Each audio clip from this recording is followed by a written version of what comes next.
There are a few things in life that get me more excited than anyone really should be. The Hobbit? That pretty much tops the list. I was only 8 years old when Return of the King came out, so I barely remembered the year-long waits for the Lord of the Rings films. But The Hobbit? This trilogy has come out within my recent memory. I've been with the rest of the world in its wait for Peter Jackson's epic trilogy, and moreover, while The Lord of the Rings was such a big part of my childhood growing up, I was always far more interested in the story of The Hobbit.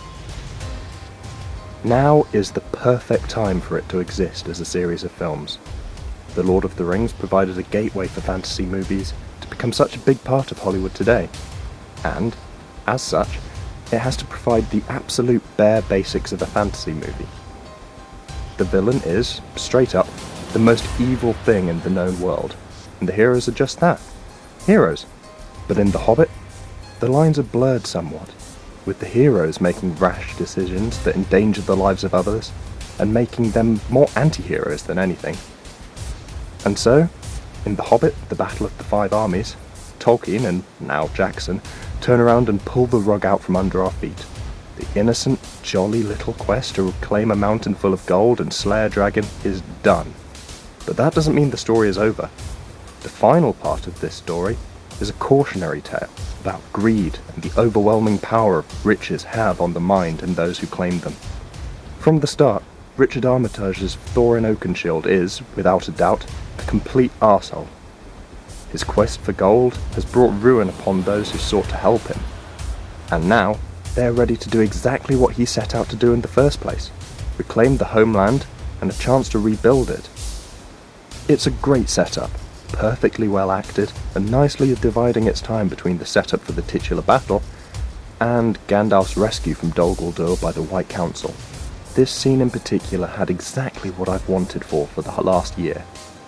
Both the revelation of Sauron's return and the chance for Christopher Lee's Saruman to prove that he is the all-powerful badass that Gandalf treats him as in the Fellowship of the Ring.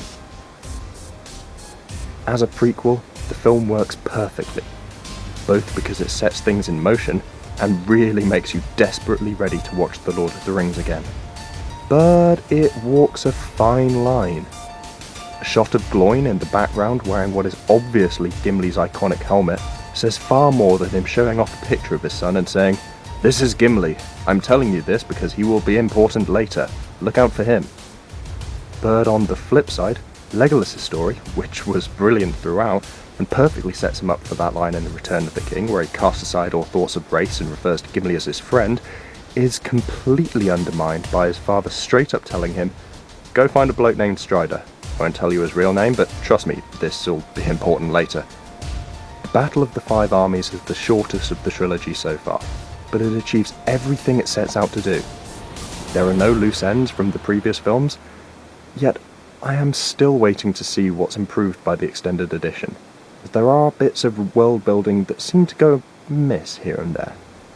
I can see why they changed the name from There and Back Again, because the back again part doesn't even factor into it. When the battle is over, Gandalf and Bilbo walk across 2 shots of the New Zealand countryside and are back in the Shire. But the battle itself, well, yeah, it's good, but there was always one problem that I had in my mind throughout. It is far too CGI oriented.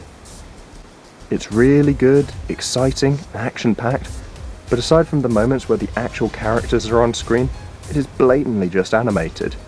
That said, none of it looks bad, aside from Billy Connolly's character looking like he wandered in from How to Train Your Dragon. But the little computer-generated people just do not move in the same way that you would expect a real person to. The scenes in Dale, where men and elves fight in the streets of the town against orcs, are by far the best, because they are realistic, due to, of course, their realism. When all is said and done, the Battle of the Five Armies has the best ending scene of any of Jackson's Middle-earth saga until this point. Ian Holm finishes his story, and then receives a knock at the door. And then, while you don't see it, the audio from the Fellowship comes in a way that brought tears to my eyes and made the hairs stand up on the back of my neck.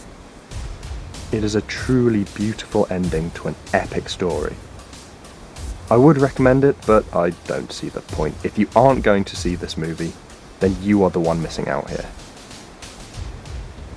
But seriously, it's really good.